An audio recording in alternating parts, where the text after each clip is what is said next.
met Dr. Contessa through my sister-in-law. Concern ko yung parang as you age, nagdaan na yung sag na yung face ko. So, merong inintroduce si Doktora sa akin yung Sculptra na yun nga, parang magkakaroon ng laman yung face ko and magli-lift siya. Don't forget to subscribe and click the notification bell.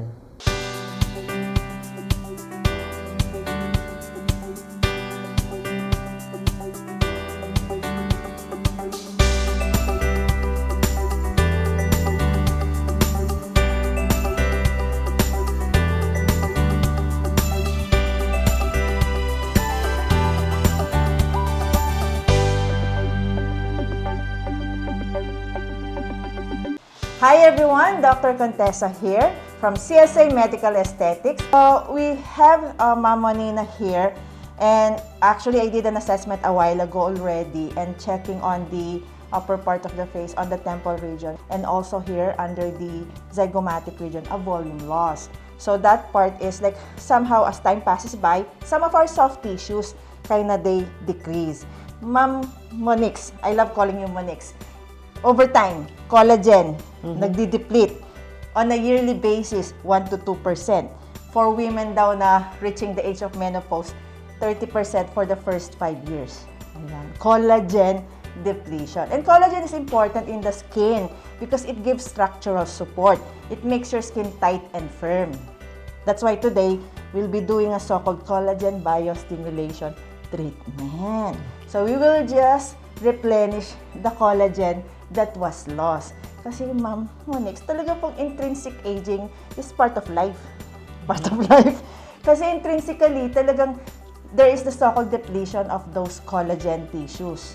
Yung mga tinatawag na extracellular matrix proteins. Over time, they go down. Actually, they said that starting from the age of 20. 20-ish pa lang nag-i-age na. Okay? So, volume loss, tapos you will notice here, medial part of your face, sagginess. Ayan. So, this part here will go down, and this part here will go down. Because some of the soft tissues, they descend. Ayun. So, nagdi-deplete collagen, elastin, tapos yung mga soft tissues, they sag down. Tapos, pati ligament support, they weaken. Ayun na, ang aging. That's intrinsic aging also, happening inside. Meron din extrinsic yung lifestyle mo. Okay.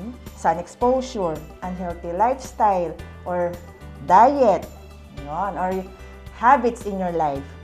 So, it will accelerate the aging if you have unhealthy lifestyle. Pero healthy lifestyle naman tayo. Okay? So, we will manage the so-called collagen depletion, also the volume loss, the sagginess. And if you also check at the quality of the skin, kasi over time, we also decrease hyaluronic. So, their skin becomes drier, dehydrated.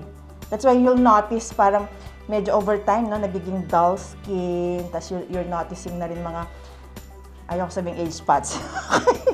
Sunspots, yan. Yung mga, some of the discoloration over time. So those are from the so-called intrinsic aging. It will really happen. So right now we have science, thank God, we have science and technology to address those problems. So we also want to bring back the skin glow, the hydrated skin, firm, tight, lifted skin. So what we're doing is collagen bio-stimulation. And this is a regenerative bio-stimulation, hindi lang collagen, and other important components of skin you will restore. Okay? So that's the assessment. Habang assessment, alright, let's do the marking. Wala ba to, Doktora? This one. Yung line ko dito. Yun. So the goal is lifting also. If you kind of lift from the side of the face, it will indirectly lift this fold here. Yun. How about the fine lines here? Yun, isa pa yun. Even, actually, the under eye area, this kind of product, we cannot inject it directly here. But somehow, if we fill in the temple, indirectly, it can lift. There you go. So, we will do marking now for our injection areas, injection zones. So, for the upper part, we mark on the temple region. So, this is temple fusion line and your lateral orbit. There you go. And the superior border of your zygomatic arch. And we will draw a straight line from the lateral canthus. This is so-called line of ligament. Okay, so this is now the lateral, this is medial. So we want to focus on the lateral. And we want to create a lifting effect. At the same time, restoring volume at the temple and below the zygomatic or the so-called in front of your ear area. So we'll just focus here on the side to create a lifting. That's why we also call it liquid lift. Okay? So now I have my zygomatic border here. I'll palpate for the so-called arch, the center of the arch here. There's a kind of like a fissure here, and I will make a line for my fanning method of my Sculptra. Actually, it's the so-called Sculptra treatment, and then we'll also deliver at the inferior part. There you go. So we'll just make a single entry point, deliver the product into the temple, and also here at the so-called area below the zygomatic arch, just a single entry point. Kasi I know, Ma'am Monina, medyo pagdating sa injection, kailangan careful. Because, you know naman, pag maraming injection, medyo ano lang, di ba? So, we have to be gentle also, okay? So, this is now the marking that I will do. I will follow this entry point and a so-called fanning technique. So, we will use the product called Sculptra. Yan, we have the Sculptra. Sculptra is a regenerative biostimulator. It contains the so-called poly-L-lactic acid. Actually, lactic acid, we have them in our system. These are polymers. They will stimulate synthesis of those important components of your skin. So now, I'll make Ma'am April spray a so-called cryo-anesthesia here. Yan, just a cryo-anesthesia. And we'll use, can I get gauge 21? I'll use an entry point. As the needle will be like a, we call it like a gauge 21. And I'll just pinch the skin like this. Just pinch, tiny pinch, okay? And prick, just prick. And then I have my prepared Sculptra solution already. And I have my gauge 22 cannula. Okay. So my goal is volume restoration. So we want to place it in a subcutaneous plane. I told Ma'am Monix kanina na superficial lang tayo, okay? So I'll glide it. Glide gently, okay? So that's one. And then I'll push a little bit here. There you go. And then I'll go upper. Just gliding, just gliding. We're just gentle, okay? And I'll deliver one line here. So it's a retrograde technique. There you go. And then I'll go again, lateral to that, one line. And then posterior to that, another line. There you go. Then we can still reach the temple fusion line to really improve this part here, okay? So retrograde technique only. Then I can still go more posterior, okay, this part here. Okay. So we will restore the volume. Somehow this material can give an instant volume restoration. So I already delivered about so-called 1.5 ml in the temple area. Now I'll go to the inferior area. Okay ka lang, Mama Next? Okay lang po. Okay. Then I'll just glide. So this is just a subcutaneous plane. If you want to restore volume, go in subcutaneous area here. So we'll just deliver here, one line again. So some will be doing multiple entry points, but I love doing just a single entry point to minimize any pricking or any discomfort, okay? So the focus is also on the so-called subzygoma area. So I still need to deliver into this part here. Okay ka pa? Ano na lang siya? 2 ml na lang. Tapos na yung major ml. So I'll just insert again. So entry point. Deliver it here.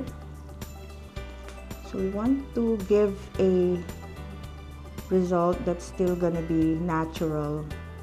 And actually, Mama Monina doesn't want the overfilled effect, because I'm pretty sure you've been hearing about the filler overfilled effect. So this is not a filler, it is a collagen biostimulator. So it's gonna just restore collagen and other proteins in your skin structure. So somehow we are delivering in all the tissue layers at the posterior aspect of the face and going more at the back, delivering to the posterior region. Okay, just finishing with 1 ml. Okay, and then we're gonna go pre-auricular in front of the ear and tragus to the angle of the mandible here, and just delivering in a kind of like 360-degree pattern. Okay, just a little bit more here and here and here and here. When you're doing the posterior aspect, it's normal to feel resistance because we have a lot of fibrous septa in this region. And then we're just gonna push the remaining product at the back just to help with lifting. Okay, and there you go. So we've done the right side. Let's now proceed to the left area.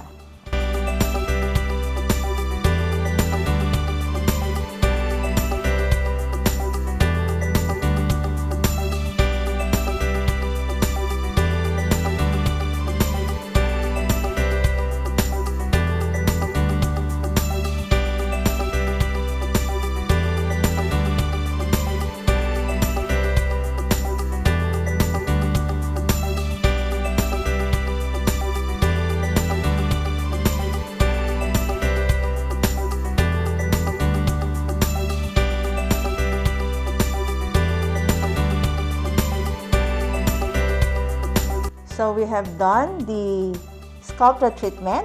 We'll show the result when we return. And we're back. So let's show the result. Ma'am Manina, here's the mirror. You can actually just look at it and check on your face right now. Because I know you are so concerned if there's swelling, bruising, discoloration, or like a purple or bluish violaceous color, but so far there is none because we minimize the injection points. We just use a single entry point. But some people are, of course, there's this fear of needle, right, and injections. So some people, as much as possible, we want to minimize any discomfort. So we just use that single entry point, that simple technique, and we approach on the lateral side of the face. So if you work on this side of the face, you're kind of like lifting also the medial. But this will still work because your Sculptra is working like from now on to like up to 12 weeks. There's collagen formation and also other important skin proteins. They will be formed again or produced again by the cells in your skin. So it's renewing from within. And it will give you a natural result. It's not gonna alter your looks. It's still you. Yeah. How are you? Mama Manina, how are you? Kaya. Yung feel ko nung una, tama. Hindi siya masakit. Okay siya. Okay siya, yeah. Because of course, if we do a lot of poking on, or you do regional nerve block, it's creating like, yeah, something like that. Yun. I understand that. Siya. Nag-lift. Oo. Yeah. Tsaka yung dito ko, kasi baon siya before. Yes, kasi exactly. I mentioned a while ago the volume loss on your temple kasi sunken siya. So we wanna use this Sculptra to restore also the volume here. Eventually, it's gonna build new proteins there. And then over time, it will still do lifting. And another report from Sculptra, the skin quality daw. It will still improve the condition of your skin. Kung meron ka mga discoloration dyan, gradually daw nare-reduce. Mag-glow din ba siya? Yun. They were saying like a radiance or like a, they call it Sculptra glow. So those are the benefits from this non-surgical treatment. So you're giving the skin, like it's like a nutrient that you will give into your skin and nourish your skin cells. And your cells will again, they will be restored, they will be revived, they will revitalize. They will now make again those important proteins to support the surface of your skin so that it will not collapse It will not sag down. It will not become sunken, hollow. So, it's regenerating from inside. How was the experience na, ma'am? Okay siya. Okay lang, right? Oo, magaling ka talaga. Glory to God po. Plus, yung yung nakita mong Napansin ko, somehow. ito. Nagkaroon ng dito, volume. Yeah, volume. Tapos, nag-lift siya. Yes. Dito. And, kanina medyo... Mas malalim. Malalim to. Yeah. Medyo, ha? Yes. Ngayon, somehow, nabawasan. Yeah. It's just the beginning. It's just the beginning, yon. Actually, we will be doing 3 sessions for you. So, this is like a interval of like a month or like 4 weeks to 6 weeks interval. So, we'll do a second session up to the 3rd session. Then, all the Sculptra materials will still work up to 25 months actually. So, they reported that the effect is longer lasting, up to 2 years. Okay. The others are reporting even more than 2 years. So, the effects of like lifting, tightening, firming, glow, radiance, skin firmness. Kasi we did a while ago yung pinch test at saka yung push test. So, we noticed laxity already. I'm actually noticing the result. Parang Talaga? bigla kang merong glow. Yeah. There's this like, napapatingin ako, biglang may glow. Plus, nag-lift din and at the same time, na-restore ang volume. So, it will still settle in because we just injected it right now. So, we give time for the product to still kind of integrate inside. Can I wash my face or I have to wait Yeah, actually tonight. tonight pa? Yeah. And then just wash like yung sa faucet. No warm water muna or hot water muna. Or no sauna muna. So, yung no regimen steam. ko, wala muna. Yeah. Okay. There you go. So, we did the treatment for Mamonina. It's a so-called Sculptra Regenerative Biostimulator treatment. Yan. So, if you have any questions, you may email us at csaskinclinic@yahoo.com, our FB page, CSA Medical Aesthetics, Instagram, CSA Medical Aesthetics. Yung Mamonina, pina-follow ko sa Facebook. Monix. Yeah. Pina-follow ko siya. So, our clinic is located here at the Infinity Shop, Pulong Maragul, Angeles City. Contact number 0933-860-9193 or 0917-504-4268. And please watch our other videos sa aming YouTube channel, Contessa Salvador. So God bless you all. When it comes to natural beauty, you can trust the CSA Medical Aesthetics.